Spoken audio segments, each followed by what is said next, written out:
let's move on to June Chan, who will be our last speaker in this session. A lot of folks asking me about diet and exercise and recommendations during the lunch break, and we're lucky enough to have June, who's an expert in this area, and it leads a group that's been doing research in this area for quite some time. So, June.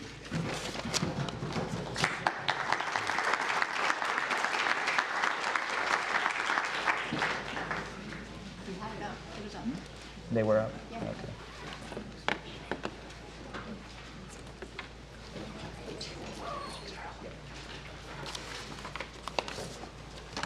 Here's my name tag. Hi, good afternoon. I'd just like to thank my colleagues and the organizers for inviting me to be here, and thank all of you for being here for a pretty long and intensive day. So I applaud you for your patience and interest. Just before I get started, so I'm a professor of epidemiology, biostatistics, and urology. I am a cancer epidemiologist by training. I'm trying to get this thing to angle down. Everyone still hear me in the back? Great. So, how much time should I take? Because we're behind schedule, so I want to know. It's 2:40. Okay. Okay. First of all, I brought these. They were hot off the press. They got delivered to my house last night, and they could not get into your bags. So these are general guides, postcards on healthy eating tips made in collaboration with our Cancer Center Community Advisory Board. And so just feel free to pass them out. I did bring about 300. Those are general healthy tips. Then the other thing to make sure people know is working with Stan and supported by the Department of Urology, Peter Carroll and Stan, they supported that we printed some of our diet and exercise guides. Let's go to my next slide. Okay, I'll just listen this up while I talk. So these guides, if they're not in your bag, they also should be on your USB drive, or you can get them free off our website. So look, like Google lifestyle studies at urology UCSF. Stan might still have a few of the blue booklets left. We were short of the blue booklets yesterday. I carried in 80 of them this morning with me, so please take them. I do not want to carry them home. It was very heavy. Okay, so we have limited time. So I was trying to think, what should I do in this limited time? Well, since now you have these guides, which we created in conjunction with the Cancer Center nutritionists, my team and I, and with Stan and several great other patient advocate volunteers who are really dedicated to the cause of making sure everybody understands good tips for diet and exercise. So I've kind of just put up here our big gestalt, right? These are your good starting tips. For those of you who are sitting in the room with me, you understand I generally promote foods first, focusing on the foods, and then there are many other levels of advice that you can get to, which actually, with Stan's urging, we got to in that blue book. So for some of you who asked me questions in the room, I found many of those, we did answer them in that book. If I said, I'm not quite sure, I think so, I looked, it's in the book. So please reference that book, the blue one. So the first one is overall diet and lifestyle. Second one is really just focused on diet. So we know a lot of things that could potentially benefit people. I want to say that we have changed, as a research scientist, we had to change how we studied prostate cancer because of PSA screening. It was not sufficient to look at primary prevention of total prostate cancer. Because of screening, we now understand there's indolent disease, there's aggressive disease. So a lot of our research is really focused on, once you've been diagnosed, what can people do to prevent getting the bad kind? The aggressive tumors, the tumors that will metastasize, cause fatality, lethality, and death. So this list is our best guess at that. So it's really focused on people after diagnosis. What can you do then? Okay. So today, because we have limited time and now you have all those books, I just wanted to provide a little update, or some updates on some of the work our team is doing and where things have come from. So on these might go a little fast, but in the book, you'll see us talk about exercise. Our team published in 2011 2 pivotal studies linking exercise to prostate cancer-specific outcomes. It's well known that exercise helps all-cause death. So the green bar here is the outcome of all-cause death. The blue bar is the outcome of prostate cancer mortality. And Stan told me use the mouse pointer. Where is it? Okay, here we go. So right here, so the way you read these charts, if you're not used to it, you're looking at a relative risk. So you're looking at the risk associated with doing more exercise versus less. So 3 is less, 48 is a lot. Right here in the middle, that's about 30 minutes of walking most days of the week, or 30 minutes of jogging 3 days a week. Not surprisingly, you see a benefit. The green bar, right, goes down. So your risk is lower. It's statistically significantly lower. That's what this little black vertical bar tells you. It's beneath the 1 line for all-cause death. It's trending down for the blue, but it's not statistically significant. What was novel in our publication was that at the highest levels of physical activity, a benefit was seen for prostate cancer-specific death. So that was novel in 2011. And at that level, that's pretty intense, though. That's like an hour of jogging every single day. Not everybody does this. We know this. Okay, so at the same time, we had a different study. So that study was done on about 2,700 men with localized prostate cancer, looking at the outcome of metastatic disease or prostate cancer-specific death.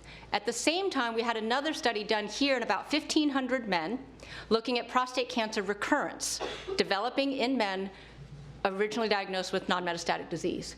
What was interesting about this study is the men weren't doing that level of intensity of activity, so we couldn't actually study it. But we could look at walking pace and how much people said they were walking.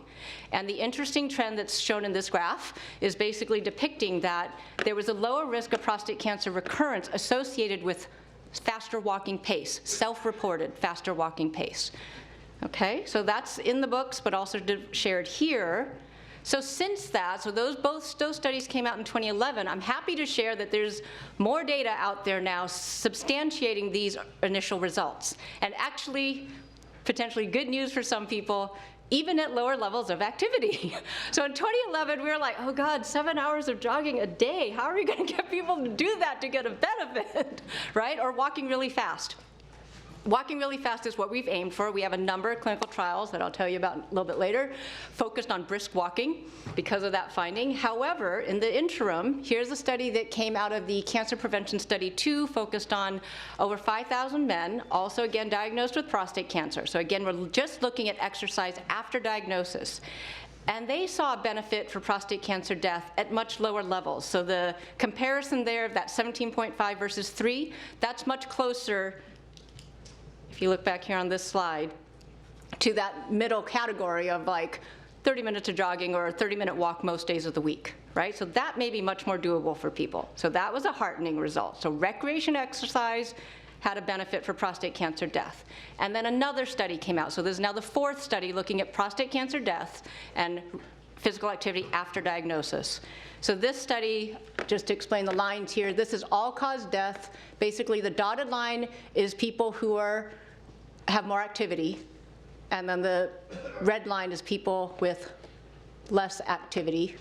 And so you see a separation of the curves, and they're having better survival with the dotted line. That's for all-cause death and prostate cancer death. And again, this I checked. This level of activity here is incorrect. They duplicated the figure from up there. So the comparison for recreational activity, again, was at that more moderate level of a bit of a walk most days of the week, right? So the takeaway from all that, if you can do this, that's great. Keep doing that. If you want to get more intense activity, I strongly recommend going to a trainer, getting consults, working on not just aerobic activity, but also strength training, flexibility, coordination. But the really great news is I feel better now from our studies, plus the other ones that came out, that you can say even a walk is going to help. Something is going to help. Not being sedentary may actually offer a benefit, not just for all-cause death, but for prostate cancer-specific mortality. That's where the data are trending. These are not, with the caveat, those are not clinical trials. These are observational data. It's done by surveying large groups of people like yourselves times like 10,000, and then looking at what happens to people. So there are some limitations. However, at this moment, the best data that we look at as scientists looks like this is great, right? So keep moving and keep exercising. And if you were sitting in my session during lunch, I know people that are all different places. And I just want to share something that was told to me a few weeks ago by a bladder and a prostate cancer survivor. And he said, June, I don't exercise. I'm not really an athlete. I hate going to the gym. I've never seen myself this way. But he's like, you know what, though? I went to this talk from a support group. And he said, the doctor just said, do something. Something's better than nothing. A little bit helps. And that was enough to get him out the door. And he said he just started taking a walk. He started taking his aged mother, who has a walker, out for a walk regularly, and now he's kept up that habit. For those of you who heard me earlier, if I can't get in my exercise in a day, here's my embarrassing story, I will literally be at home talking to my son and doing this. Or I'll be standing in front of the TV or folding laundry or waiting for water to boil in my kitchen. Because the data actually do suggest that just substituting light physical activity, as opposed to, not to pick on Rahul, but he's sitting next to me, actually has a mortality benefit. Not just for prostate cancer, for all people for death. Okay, so there are big studies now that actually just show if you can substitute light physical activity, 10 minutes of this versus 10 minutes of that, it actually has a benefit on your health. Again, so sorry. So my hope is that we don't have places like this. Like my vision is that we have conference rooms or classrooms where there's bigger spaces and it's socially acceptable, that you can be listening in class and doing this. That's my vision, but I'm weird, so okay. But I share that because I want to inspire people. I told someone else, if you're really a couch potato, like stand up and do that during the commercials. Try that with yourself one day, one show, and see how it goes. Okay. Again, a lot of the dietary stuff is in those booklets. I'm not going to belabor all those details, but I just wanted to put, again, some updates out there for you. So here's a nice picture of things we would recommend to eat. One of the things in our studies that we asked was also, well, what if you did all that, and you did the vigorous exercise, and you were normal weight, and you didn't smoke? How much benefit could there possibly be? So this is a study that we published. It is cited in our book, but basically, again, you're looking for the downward trend below the one line. If people did 5 of 6 of those healthy diet and physical activity things and not smoke, there was about a 68% lower risk of lethal prostate cancer. So this was done in men, again, diagnosed with non-metastatic disease initially, looking at their habits close in time to the time of diagnosis, after diagnosis, and then what happened to them later, over time. And then again, this other slide over here is just showing the benefit solely for diet. So my takeaway is that diet and exercise could have a benefit. If you do all the things, that's good, and the diet things by themselves also have a benefit. So it's not, for a while, the data for exercise were trending stronger, so we wanted to know, is it really just that people who eat well also exercise, and it's just substituting the effect? But it does suggest that diet also has a separate effect. If you're curious, the things on here that we were recommending: healthy body weight, 3 hours or more vigorous activity a week, or 7 hours per week of brisk walking, not smoking, or quit more than 10 years ago, eating tomatoes, cooked tomatoes preferably, fatty fish, avoiding processed meat. Those were what was in there. So this is great. And based on if we did an estimate that if everybody in our study did the 5 or 6 things versus none, it's possible, this is just an estimate, population data, not a trial, it's possible that for every 100 people that get lethal prostate cancer, you'd prevent about 40 of those cases. 40 to 40, it was 47, but let's just be conservative and say 40. So that was promising. However, how many people would do all those things? You don't have to raise your hand. What do you guess, though? What percentage of people do you think do those things? What percentage? 20. I heard 20. Say they do them or do? Do them? Well, okay, say they do them. It's probably less than 10%. In our study, it ranged between 7.5 and 10%, depending on when we assessed it, self-reported data. Keeping in mind that's data from a study of health professionals, okay? So in the general population, what percentage of people are probably doing that? A whole lot less, or let's just say less. Okay. So one of the other areas of research that we're now pursuing is how to help people do these things. One is to get the word out, and then also to provide supportive tools. So we had a pilot study that was published this year. If any of you participated in this study, thank you very much. This was called the Prostate 8 study, led by my colleague Stacy Kenfield.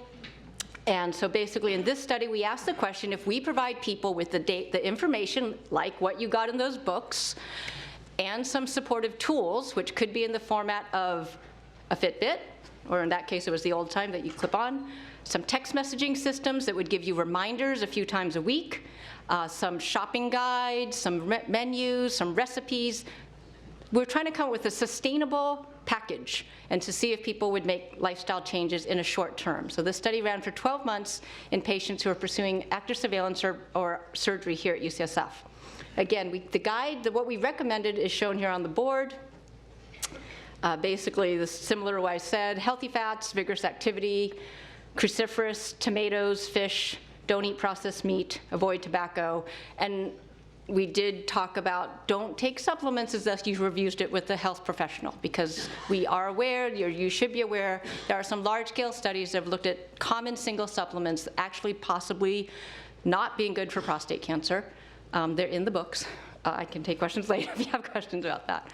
But we just wanted people to be aware at an educational level that that could happen. There could be adverse effects. So it was kind of nice. We showed that in a short term, for some of the dietary metrics, we were able to remove the bar. So people in the study, in the intervention arm, adopted some of the dietary practices. It's a little bit harder for physical activity, was what we noticed. So this was a pilot. The other thing is, by and large, people liked the tools, the text messaging, the website, et cetera. So those are the percentage who were satisfied at, good or better. So that's good. So where are we now? We have a number of clinical trials open here at UCSF pursuing these questions. So the first one up there is geared at men on active surveillance. We're really trying to zero in on the aerobic exercise and what is that doing biologically that might trigger pathways that are beneficial for deterring cancer progression.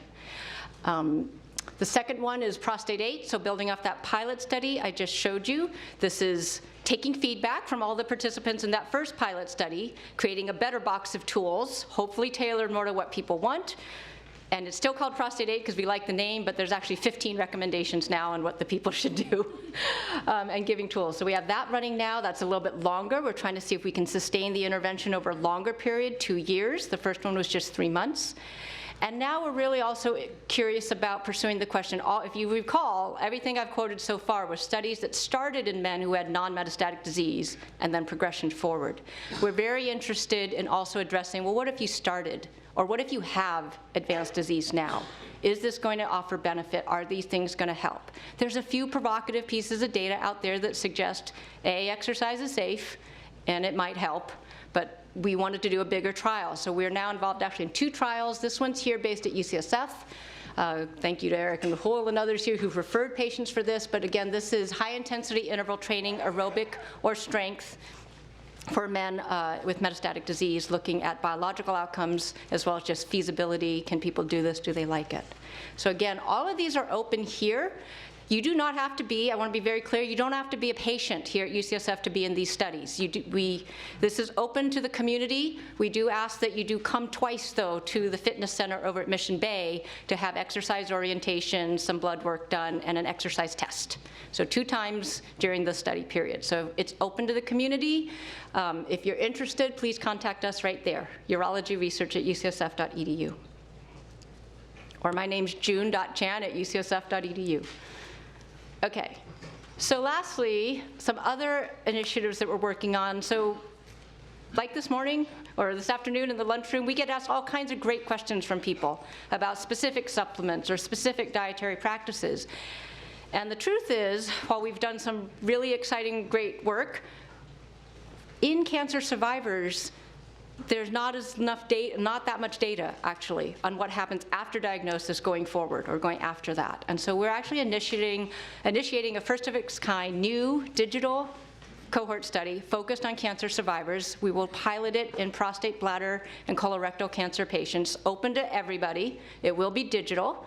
We are in a phase of trying to do some user testing and focus groups. Again, if you're interested, please contact us.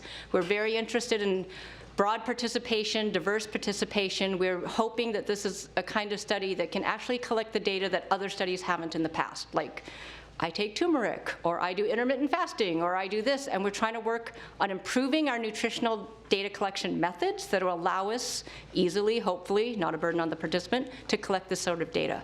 So that's one effort. And then PATH is focused on men. We also want to know, what do men with advanced prostate cancer on androgen deprivation therapy, what are they interested in seeing or doing in terms of tools? And again, that's targeted at broad populations, including hopefully more diverse populations. So we are open and looking for participants in these things this summer.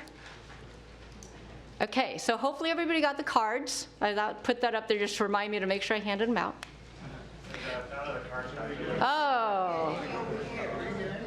Okay, there should be a stack somewhere. Okay, so the cards, again, these cards are general tips. We made these for everybody. Like, this is not geared for prostate cancer. The booklet, it will be fine for prostate cancer too. It's not contraindicated, but we tried to broaden it out because oftentimes people don't live just by themselves. You have a family. We like to promote wellness all around. And then the booklets, though, are targeted for men with prostate cancer. So in summary, right now, the data do suggest that a healthy diet, regular exercise, even a little bit or a lot, could really be beneficial for men to deter cancer progression after diagnosis. And to clarify, and I know other folks said this earlier, we recommend this in the context of treatments. This is not in lieu of. I heard someone else already cite the controversial, the study that was published earlier this year, but this is adjunctive. This is in addition to your great care that you're going to get from your oncologists and your surgeons. And we're working on trying to improve this and the reach of our studies for everybody. We thank you in advance for participation in the work. And just a note for folks to put perspective on this, all of these studies take a lot of time. But at this point, if Rahul will give me a minute, I want to share that I think we're at a very interesting time in terms of understanding the potential impact of diet and exercise post-diagnosis for cancer survivorship. And if anyone in here is familiar with the Women's Health Initiative, which was looking at breast diet and breast cancer starting in the 1990s, it's a study where their initial results were null. Null, null, null. Does not look like there's a benefit for breast cancer. They cited things like, well, women didn't really follow the diet. We never really hit our goals in terms of diet. 20 years later, it took a long time, 20 years later of follow-up, women who were randomized to that diet, which was eat a lot of fruits and veggies, be low fat, eat grains, had a breast cancer specific death benefit. News has been coming out over the last 2 or 3 years. So to me, we may not get to a stage where we can afford to do a big randomized clinical trial for another cancer type. These things are expensive. But I looked at those data, I was like, well, that's heartening. It took a long time, but it was heartening. So for me, I feel better than I used to even like 5 years ago to say, I think it might benefit you. So with that, thank all my colleagues and all the participants. Thank you very much.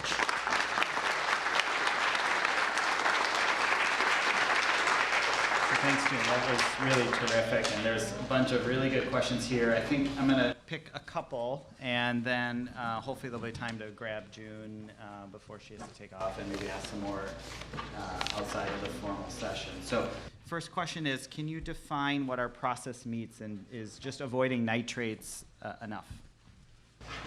That's a loaded question. So the question is avoiding processed meats. So yes, typically processed meats are things that say they have nitrates and nitrites in them. WHO put those on a carcinogen list a couple years ago. I forget exactly when. But is it enough to avoid that and do with the uncured? It's a better step, is what I would lean that way at a personal level. That's what I look for if I'm shopping. And every now and then, I've got a son who likes salami. So it's like, you get only so many arguments in your day. Okay, I got the uncured, really expensive one. But the other thing, so I can't guarantee. It's one better step. It's probably better not to do it. Not to have the processed meat at all. But uncured and avoid the nitrates and nitrites. One thing people did tell me, and you can talk to Greta, who helped with the book, there are some natural curing things that we're not sure are that better. So sometimes if they're like technically cured with celery extract, I'm not sure that's necessarily better. So there's that's to be determined research-wise. This is a question we get a lot in the clinic. Can you comment on a low-carb and ketogenic diet as it relates to a prostate cancer patient? Or if you want to abstain, then you can abstain. I would recommend, if someone, look in the book, first of all. I think Greta addresses that, because that is a very common question. Those things are tricky. So any bigger nutritional change, I really do believe you should talk to a nutritionist at least for an initial consult, because every individual is different and has other needs besides just prostate cancer. And so I'm going to pass on that No, specifically. I would echo that the nutrition group here really is fantastic, and so I, refer a lot of my patients over to Greta and her group. They're really terrific. I got 2 questions on lycopene supplements and your thoughts. Yeah, lycopene. So lycopene is a carotenoid. It's rich in red-colored fruits and vegetables, particularly in tomato products. It's had a long and interesting history. So in the mid-90s, some of the earliest dietary studies looking at diet and prostate cancer singled out tomatoes as a potential protective factor for preventing the development of prostate cancer. A lot of studies published since then focused on tomatoes or lycopene on both sides of the fence. Not that it's going to harm you, but whether or not the benefit is there. I would say I think there's potentially a benefit. Some of the latest data that I see is that it might actually be beneficial for people with a specific type of mutation in their tumors, so we're sort of narrowing down where we think this is helpful. It is why we put eat cooked tomatoes in our recommendations. Great. Thanks, Jim. Thank you.